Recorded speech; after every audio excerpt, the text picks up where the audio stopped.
Estamos aqui agora com nosso amigo Vinícius. O Vinícius, conterrâneo, carioca, né? Participa na Guarapuvu ainda? Time forte ou está devagar na Guarapuvu? Estou bem devagar na Guarapuvu. Tá devagar, somos dois. Mas é bacana, né? A gente está se reencontrando hoje, Vinícius, porque quantas coisas aconteceram, tipo da última vez que a gente se viu até hoje, né? Quantas mudanças na tua vida, na minha vida, e assim o mundo segue. Vinícius, nós estamos fazendo hoje, rapaz, um podcast que eu acredito vai atender, né, muitas pessoas, né? Porque o que eu estou vendo que está aqui nessa mesa, que todo mundo vai ver depois, são coisas no mínimo intrigantes, né? Eu estou vendo aqui na mesa até um pouco de robótica, de química, de culinária. Eu estou vendo coisas fantásticas que a gente não vê por aí todo dia, né? Então isso é só para ficar com um pouquinho de água na boca e não passar em frente. Assiste até o final porque vocês vão adorar. Então, Vinícius, já feita essa pequena introdução, né? Sou o professor Celso Piarelli e esse é o meu amigo Vinícius, que eu gostaria que o Vinícius falasse um pouquinho, inicialmente, sobre ele mesmo, para vocês conhecerem um pouquinho, e depois nós vamos entrar na questão disto que vai ser apresentado aqui, beleza? Então, pessoal, meu nome é Vinícius, conterrâneo do professor Celso, aqui é o estudante desse encontro. E eu sou filho de Manauara, de uma carioca, e que veio para Garopaba como uma surpresa daquelas que a vida nos conduz quando a gente está aberto a buscar um caminho que nos leve para descobrir qual que é o nosso propósito aqui. Eu conheci o professor Celso nessa casa, quando nós estávamos nos conectando através de um projeto de educação. E a educação é o que nos cria esse vínculo de propósito entre o professor e o estudante. O que minha alma vibra é estar nesse lugar de aprendiz, de pessoa que busca no conhecimento a solução para encontrar em si mesmo o caminho de ser uma pessoa melhor e vencer os próprios bloqueios e desafios. Minha vida profissional ela começa na engenharia. Tive outros trabalhos antes, mas definitivamente uma das grandes vitórias que eu pude obter na minha vida foi a aprovação num concurso de vestibular, pois foi a primeira vez que eu fiz algo por mim, que eu dediquei algo pensando no que eu estaria colhendo ali à frente. E talvez essa seja uma das principais sabedorias que eu guardo quando eu penso em tomar qualquer tipo de decisão, atitude na minha vida. A gente colhe o que a gente planta. E nesse mundo é importante a gente saber que plantar hoje é essencial.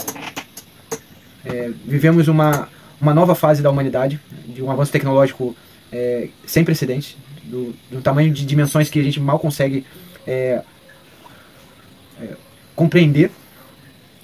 E a gente se afasta da maior tecnologia que nos foi dada de presente a partir do momento que a gente nasceu, que é a tecnologia dos sistemas naturais, a natureza. Com formação em engenharia eu busquei chegar num ponto onde as soluções que eu poderia dar para a sustentabilidade de qualquer sistema funcional de habitação humana, elas teriam que passar pelo uso de materiais que fossem naturais. Uma vez que a gente consegue perceber que a semente, ela uma estrutura tão simples, desenvolve um ecossistema tão complexo e que hoje, mais uma vez, ele abre os caminhos para o entendimento de educação, quando olhamos para as conexões que podem ser feitas por um ser que é uma árvore, com nós humanos, com outros micro-organismos. E na minha trajetória de educação, eu comecei a aprofundar mais conhecimentos, buscando o olhar sobre a saúde do corpo, a saúde do cérebro, porque só faz sentido a gente pensar em aprendizagem se a gente também cuidar da saúde daquilo que a gente nutre como combustível o nosso aparelho de alquimia de conhecimento. Então, para esse aparelho estar bem funcionando, precisaríamos de um alimento que já tece uma relação de confluência com o que nós temos de tecnologia mais avançada, que não foi construída por nós, foi construída antes de nós chegarmos aqui. E está conosco até hoje, nos permitiu até hoje. Então só faria sentido aprender e desenvolver a refaturação desses sistemas para que eles pudessem encontrar a sinergia necessária para alcançar a sustentabilidade de qualquer modelo estrutural de funcionamento da vida humana. Então, simplesmente, o que o homem precisa, professor, para viver? Vinícius, quais são os primeiros direitos? Né? Primeiro, eu entendo que o ser humano precisa, logicamente, ter direito à vida. E é muito interessante, Vinícius, que esta vida que todos nós temos, depois ela precisa ser mantida. E aí, a partir daí que essa vida precisa ser mantida, parece é que começa a nossa jornada, né? Parecendo aqueles 12 desafios de Hércules, coisas mais ou menos desse tipo, né? A gente está ali, está vivendo numa fase em que a gente não tem o menor controle de nada, a não ser, né, comer, beber, fazer o xixi, fazer cocô e mamar. Começa ali. Aí daqui a pouco vai desenvolvendo, está falando, né? Claro que para falar, primeiro já aprendeu a engatinhar, aprendeu a virar assim de bruço, né? Botar a mão no berço, subir. E olha que trajetória de aprendizagem enorme, até chegar ao falar.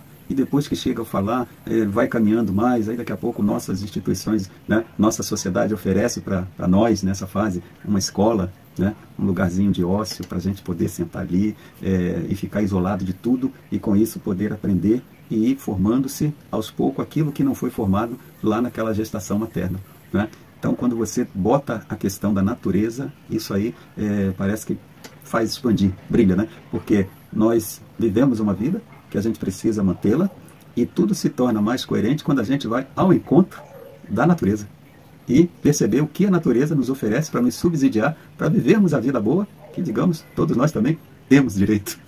Então, esse direito a essa vida boa, que ele pode ser tolhido, ou nós mesmos podemos, de repente, desperdiçar, por falta de uma boa orientação, de um bom cálculo, e por aí vai, né? Então, eu acho que eu até falei demais, porque, né, eu acho que hoje você é o protagonista, né, desse nosso podcast aqui, mas é entusiasmante, né? Quando a gente começa a ver coisas que tocam a gente assim, lá nas profundezas, né, em relação às reflexões, é óbvio que a gente sente essa vontade de participar, e seria tão bom se a gente pudesse estar aqui recebendo algumas outras opiniões, algumas colocações. Não chegamos nesse nível ainda, mas vamos chegar. Mas hoje, Vinícius, eu já estou muito feliz, né, de estar começando aqui com você, que já abrilhantou o início desse nosso programa aqui, desse podcast.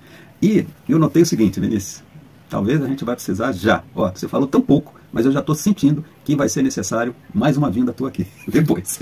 Por quê? Porque tudo que você falou até agora, eu notei que você trouxe algumas coisas aqui que já encaixam perfeitamente dentro do que você falou, que está bem relacionada à natureza, né? Você falou da modernidade, da contemporaneidade, das tecnologias, coisa e tal, e aí, em cima dessa mesa aqui, só tem coisas naturais, né? Eu gostaria que você pudesse agora entrar, propriamente dito, né, no tema, e desse para nós assim uma pequena explicação de cada elemento desse que você trouxe aqui, que nós vamos fazer uma panorâmicazinha, só para o pessoal ver. Olha aqui. Olha aí. Então, professor, para começar a explicar o que são esses materiais e por que eles estão aqui, eu vou contar uma história. E essa história começa naquilo que eu gostaria de semear na minha filha. Há um tempo atrás nós estávamos brincando com argila e eu gostaria de falar com ela sobre aviação, porque ela queria construir um avião de barro, e eu achei uma oportunidade boa para contar a história daquele que é um dos principais inventores que nós temos e que é responsável, inclusive, das maiores empresas que nós temos em nível internacional. E aí, na brincadeira com argila, eu acabei modelando nosso amigo, e que eu chamo de Santos. O Santos, ele possui uma conexão com a Terra, porque, como nós, ele também é feito de barro.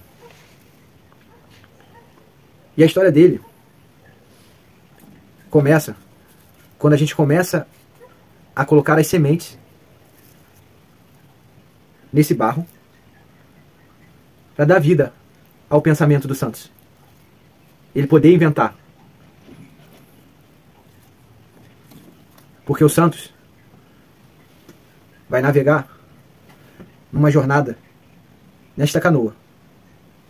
Essa canoa, ela é chamada de canoa de mico, ou escova de macaco. Porque, olha, ela é toda ásperazinha, ó.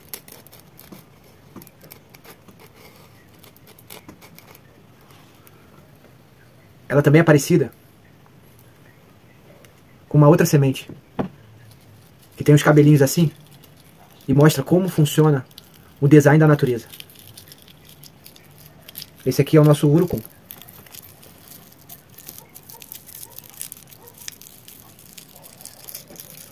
O urucum Ele vai vir a nossa tinta. E que vai ajudar a pintar a cabecinha do nosso Santos.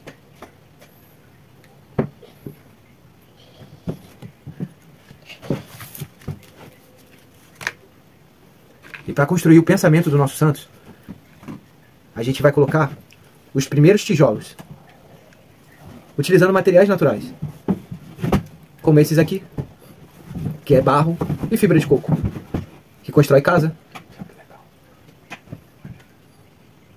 Olha que bonitinho. Construir uma casa com isso, que chama adobe, é como os nossos antigos faziam. É um convite à comunidade.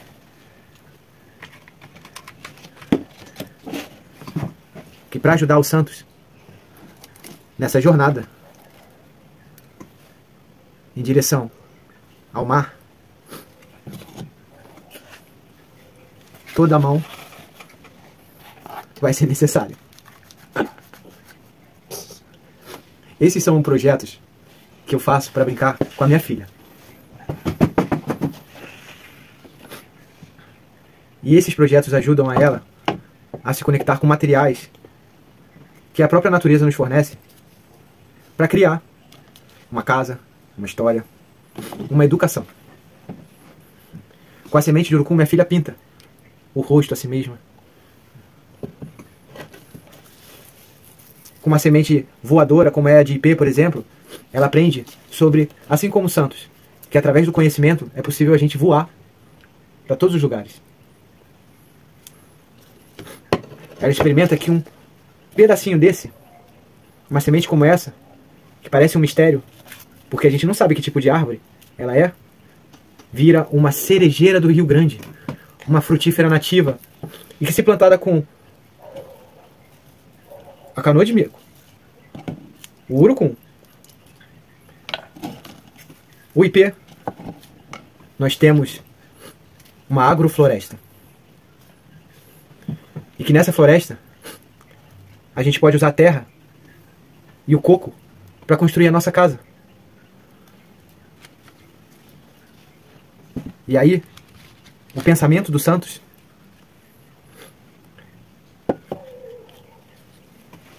fica cheio de conexões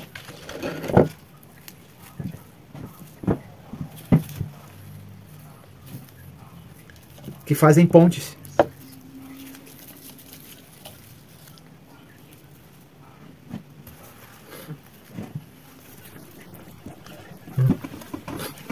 Essas pontes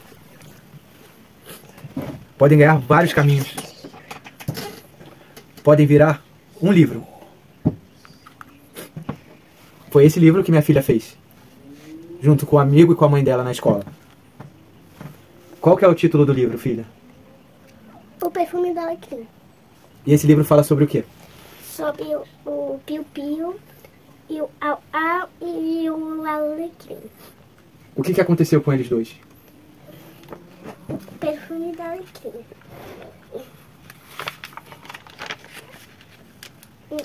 Au-au com super faro. Um au-au com super faro. Um piu-piu curioso. Um piu-piu curioso. O au-au e o piu-piu foram atraídos pelo cheiro pelo perfume do alecrim. O au-au e o piu-piu foram atraídos pelo perfume do alecrim. O au-au disse au-au e o piu-piu voou assustado. O cão disse au-au e o piu-piu voou assustado. Depois o piu-piu voltou e disse piu-piu. Depois o piu-piu voltou e disse piu-piu. Como eles falavam línguas diferentes e não estavam se entendendo, eles ficaram em silêncio para sentir o cheiro do alecrim. Como eles falavam línguas diferentes e não se entendiam, eles ficaram em silêncio para sentir o perfume do alecrim. E daí nasce a música do alecrim. E daí nasce a música do alecrim. E qual que é a música do alecrim? Piu, piu, au, au. Esse é o cheiro do alecrim. Piu, piu, au, au. Esse cheiro é bem legal.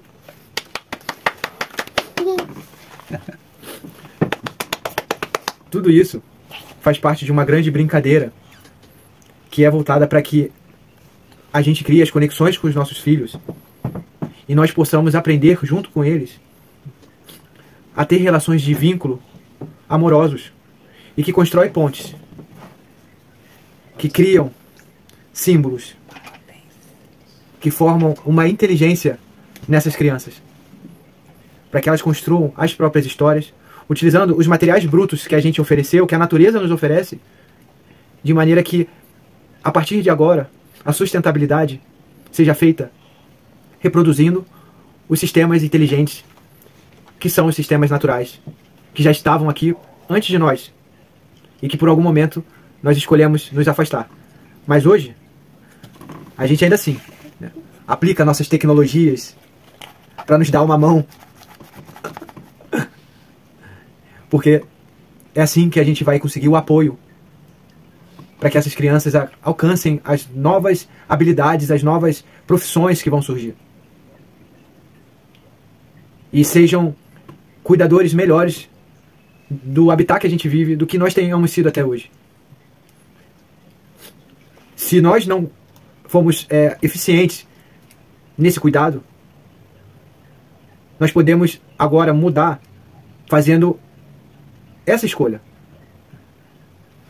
com as nossas crianças, cuidando delas. Eu estava conversando com o professor Celso sobre a educação, e uma coisa que me chamou muita atenção é que quando a gente está falando de uma turma de crianças numa escola que tenha 30 alunos numa sala, e o quanto é importante que nós percebermos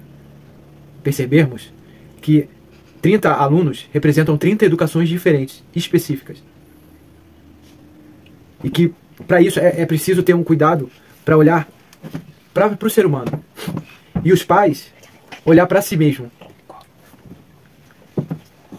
E ver quais que são os saberes que estão sendo transmitidos para os seus filhos. E se esses saberes estão construindo no corpo deles os tijolos para que eles sejam grandes inventores e não fiquem só como cabeças flutuantes, mas sejam por inteiro.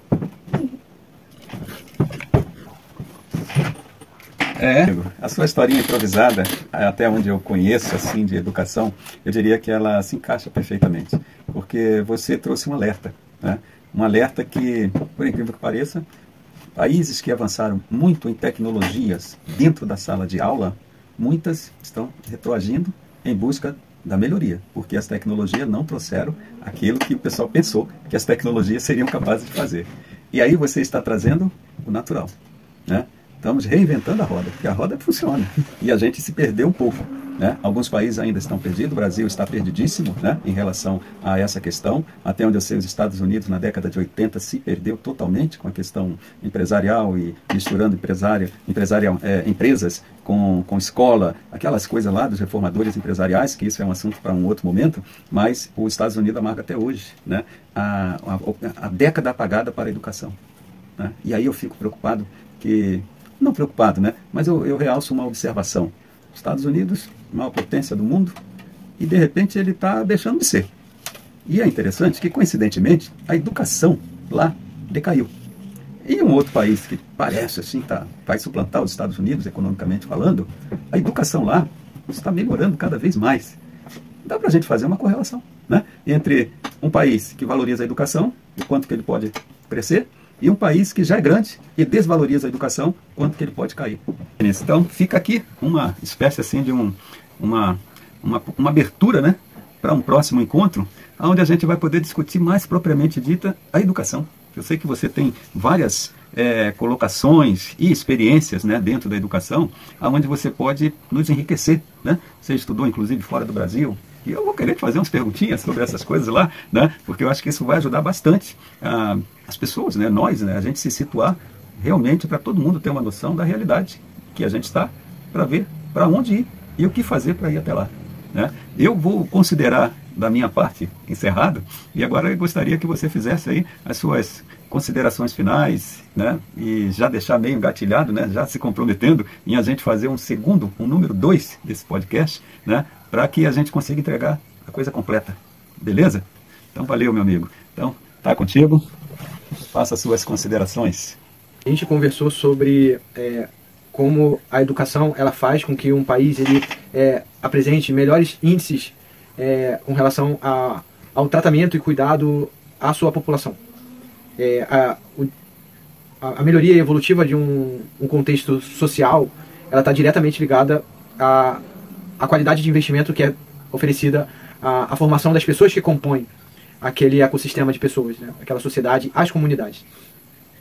E nós tínhamos os Estados Unidos, como o professor falou, como uma referência e que hoje apresenta um decaimento. E vemos a China numa ascendente, uma civilização de mais de 5.000 anos e mais antiga que os Estados Unidos, e que não essa surpresa de ver ela se posicionar como protagonista na tomada de decisão internacional foi porque nós não quando você vê o crescimento de algo grande, ele cresce em silêncio pelas raízes. E aí quando você viu, você já tem uma árvore enorme na sua frente. Mas o crescimento ele é silencioso na Terra. Mas hoje, o que nós temos que podemos observar? A geopolítica ela é multilateral. Então, todos os países eles vão ter a sua potencialidade de referência hegemônica. Os Estados Unidos ainda possui as principais marcas de cultura. A cultura norte-americana ela é presente através da sua língua, então isso é um valor que muito dificilmente a gente vai conseguir reverter, culturalmente falando. Você vê a música, a tecnologia, as grandes empresas de tecnologia elas são norte-americanas, de comunicações. Mas como eles são uma nação multiglobal, eles se mantêm ainda numa posição de referência e liderança com relação ao mundo. A China agora assume uma nova posição, que já é uma posição antiga de hegemonia, que ela sempre teve. Nós só não estávamos, talvez, percebendo isso de maneira consolidada, uma vez porque nossos olhos estavam sempre para o estilo de vida americano, e hoje o estilo de vida chinês começa a permear muito mais o nosso ambiente natural, seja pelas relações de trabalho principalmente. Eu achei um cuidado muito grande, porque as relações de trabalho da cultura oriental elas são mais disciplinares. E o Brasil? O Brasil ele tem a oportunidade de, através da sua educação genuína, se colocar também como protagonista nessa multilateralidade geopolítica. Quando ele olhar para os seus próprios potenciais que estão na floresta. E que nenhuma outra dessa nação vai ter as capacidades de riquezas que a gente possui em nosso território. E quando a nossa educação se voltar para a gente entender melhor os contornos do design que forma o nosso território, historicamente, geofisicamente, nós vamos estar investindo realmente na colocação do Brasil como uma narrativa equivalente a qualquer outra nação, seja ela de primeiro mundo, o que seja. Porque quando a gente olha assim, qualidade de vida e olha para uma nação como os Estados Unidos, que você tem o poder de comprar altíssimo, isso não significa que todas as pessoas estão vivendo de uma maneira saudável e com qualidade os seus dias. Não é porque alguém pode comprar mais do que uma outra pessoa que isso quer dizer que ela está bem melhor do que essa outra pessoa. Então isso põe em xeque um pouco como funciona a nossa mentalidade de sucesso. Um contexto de assegurar as necessidades sociais do indivíduo, ele pode configurar uma qualidade de vida muito melhor do que você oferecer para ele capacidade de compra e consumo que desestrutura a sustentabilidade do planeta que ele vive. E isso, como é assunto para uma outra conversa, fica esse gancho para a gente poder olhar, porque desses protagonistas que a gente falou, Brasil, e China e Estados Unidos, vamos olhar para a Rússia, vamos olhar para a Índia, vamos olhar para a África do Sul, vamos olhar para o Japão novamente, vamos olhar para a Alemanha, vamos olhar para a Inglaterra, e ver que todos eles são protagonistas em algum campo de hegemonia e decisão sobre a cultura planetária unificada. O que a gente tem em comum? Quais são as nossas diferenças? Quais são as potências que são refletidas nas outras nações e que, através da nossa cultura brasileira, a gente pode fazer a nossa antropofagia e reconhecermos com a nossa potência de autopoiese do processo evolutivo social e comunitário das relações de pessoas e animais, seres vivos no geral. Eu deixo aqui meu agradecimento ao professor Celso pelo convite. Essa é mais uma semente que a gente planta para a educação. O estudante está muito feliz de, mais uma vez, poder estudar um novo campo do aprendizado, que é uma nova forma de se comunicar através das tecnologias, e a gente gerar um conteúdo que traga valor e riqueza para o interior das pessoas. Uma boa noite para vocês. Isso aí. Valeu, Vinícius. Obrigado a todos que estão nos ouvindo aí. Deixa aí o seu like, se inscreva no canal, compartilha, porque nós só estamos começando. Vai vir mais um episódio fantástico que vai ter como base fundamental tudo o que aconteceu aqui hoje. Foi muito boa as alegorias, mas não foi uma alegoria. A alegoria foi umas metáforas muito bem feitas, bem sustentadas, né? Para que a gente possa agora entrar em outros assuntos, né? Com base em tudo isso que foi colocado aqui com toda simplicidade. E a gente está totalmente focado na criança. É a geração alfa que está aí, que é responsabilidade nossa não deixar essa geração ter um TI menor que o nosso. Eles têm que estar à frente. E é por conta disso que nós vamos fazer mais um episódio para ver como a gente pode contribuir. Certo, Vinícius? Muito obrigado. Um abraço a todos.